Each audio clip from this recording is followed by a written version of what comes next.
एक शाम प्राची टीवी पर सीरियल देख रही होती है। तभी उसकी सास वहां आती है। अरे सीरियल में तो ऐसे मग्न है जैसे आज रात का खाना पड़ोसी आकर बनाएंगे। मुझे पता ही नहीं था आपने अपने बेटे की शादी पड़ोस में भी की हुई है। हैं? मतलब? मतलब इस घर में सारा काम बहू ही करती है, आप तो सिर्फ खर्राटे मारती हैं। अच्छा जी, फिलहाल तो तुम आराम फरमा रही हो, चलो जाओ, ये मेरे टीवी देखने का समय है। आहा, इसीलिए मुझे भगाया जा रहा है। सॉरी, अब तो बिल्कुल नहीं जाऊंगी। प्राची की इस बात पर दोनों सास बहू के बीच टीवी रिमोट के पीछे बच्चों जैसे छीना झपटी शुरू हो जाती है, जिसके बीच श्लोक भी काम से घर वापस आ जाता है। हाँ, आज मेरी चूहे बिल्ली की जोड़ी किस बात पर झगड़ रही है? अरे तेरे बीवी मुझे टीवी ही नहीं देखने दे रही। अरे तुम्हारी मम्मी मुझे खाना बनाने के लिए फोर्स कर रही है। अरे वाह, ऐसे बेतुके रीजन पर तो बच्चे भी झगड़ा नहीं करते। अरे मुझे कुछ मत बोल, सब इसने ही शुरू किया है। हाँ हाँ, जैसे आप तो बहुत दूध की धूली है ना।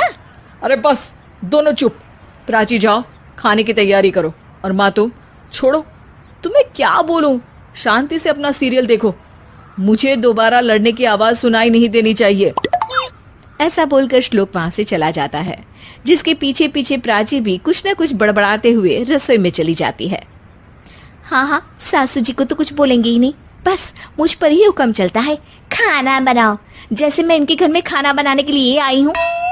इसी तरह शाम बीतती है और रात को श्लोक और प्राची की सास खाना खाकर सोने चले जाते हैं, लेकिन प्राची गुस्से में कुछ खाए बिना काम में ही लगी रहती है। इस घर में किसी को घंटा फिक्र नहीं पड़ता, मैं खाऊं या भूखी रहूं। प्राची कुछ देर के लिए रसोई से बाहर जाती है और जैसे ही वापस आती है तो वहां दूध का भरा ग्लास देखकर हैरान रह जाती है। फिक्र पूरी है, बस दिखाना नहीं है। प्राची दूध पीकर सोने चली जाती है और अगली सुबह एक बार फिर सास बहू का कार्टून नेटवर्क स्टार्ट हो जाता है। ये तुमने ही किया है। अरे अजीब जबरदस्ती है, मैं बोल रही हूँ मैंने कुछ नहीं किया। दोनों ने मिलकर पूरे घर को पागल खाना बनाया हुआ है। यहाँ कोई नॉर्मल इंसान तो रह ही नहीं सकता, इसीलिए अब पड़ोसी क्या रिश्तेदार भी घर आने से कतराते हैं। और सुन बेटे, तू भी चंगा, तेरी माँ भी चंगी, तेरी बीवी भी चंगी, रिश्तेदार। हाँ जी, आपको नहीं पता क्या, गंगाधर ही शक्तिमान है, रिश्तेदार ही। हाँ हाँ, बस समझ गया। कभी जानवरों जैसे लड़ेंगी तो कभी जुगलबंदी करेंगी। भाई मैं आप दोनों के बीच में नहीं फंसना चाहता। सास बहू की इस मनमौजी जोड़ी से परेशान होकर श्लोक अपना सिर खुजलाता वहां से चला जाता है। चलो अब मैं भी कीर्तन में जा रही हूँ।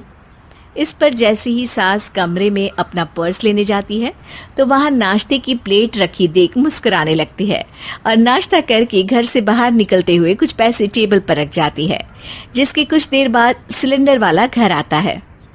ओ मोरी मैया, मैं सिलेंडर के बारे में तो बिल्कुल भूल ही गई थी। घर खर्च के सारे पैसे भी मम्मी के पास है और श्लोक से बोला तो उल्टा 4 बात सुनाएंगे।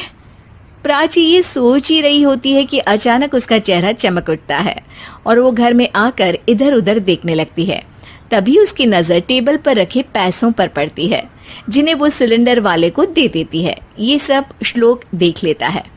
अच्छा बेटे, इतना बड़ा घोटाला, सबके सामने मैं तेरी दुश्मन और पीठ पीछे तेरी मेरी यारी। इस पर श्लोक एक प्लान बनाता है और शाम को सब एक साथ बैठे होने पर बोलने लगता है।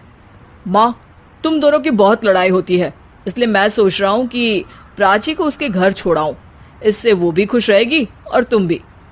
अचानक श्लोक की ये बात सुनकर सास बहू शौक से उसकी तरफ देखती है। अरे ऐसे कैसे घर छोड़ाओगे, मुझे कहीं नहीं जाना। अरे तुमने बोला नहीं पर मैंने सुन लिया, तुम्हें मम्मी के साथ रहना अच्छा नहीं लगता, मुझे पता है। अरे वाह, अरे जब बहू खुद कुछ काम बोले तो वो तुझे सुनता नहीं, और अब जो इसने बोला ही नहीं वो तू समझ गया। जब उसे नहीं जाना तो फिर जबरदस्ती क्यों कर रहा है? अच्छा, फिर आपको मौसी के घर छोड़ाता हूँ, बस अब आप दोनों एक घर में एक छत के नीचे नहीं रह सकती। मैं इस टॉम एंड जेरी की जोड़ी को और नहीं झेल सकता। है? ऐसे कैसे नहीं रह सकते? तुम्हें इतनी दिक्कत है तो तुम्हारा बोरिया बिस्तर पैक कर देती हूँ, लेकिन मम्मी जी कहीं नहीं जाएंगी। बिल्कुल यही सुनना था मुझे। अगर दोनों में इतना ही प्यार है फिर हर वक्त ये लड़ाई का नाटक क्यों करती हो? देखा मैंने कैसे माँ किचन में दूध रखती है और तुम उनके लिए कमरे में नाश्ता रखती हो, और कैसे वो पहले ही तुम्हारी दिक्कत समझकर घर में पैसे रखकर बाहर जाती है। अरे भाई, इतना ड्रामा तो डेली सोप में भी नहीं होता जितना तुम दोनों ने इस घर में फैलाया हुआ है।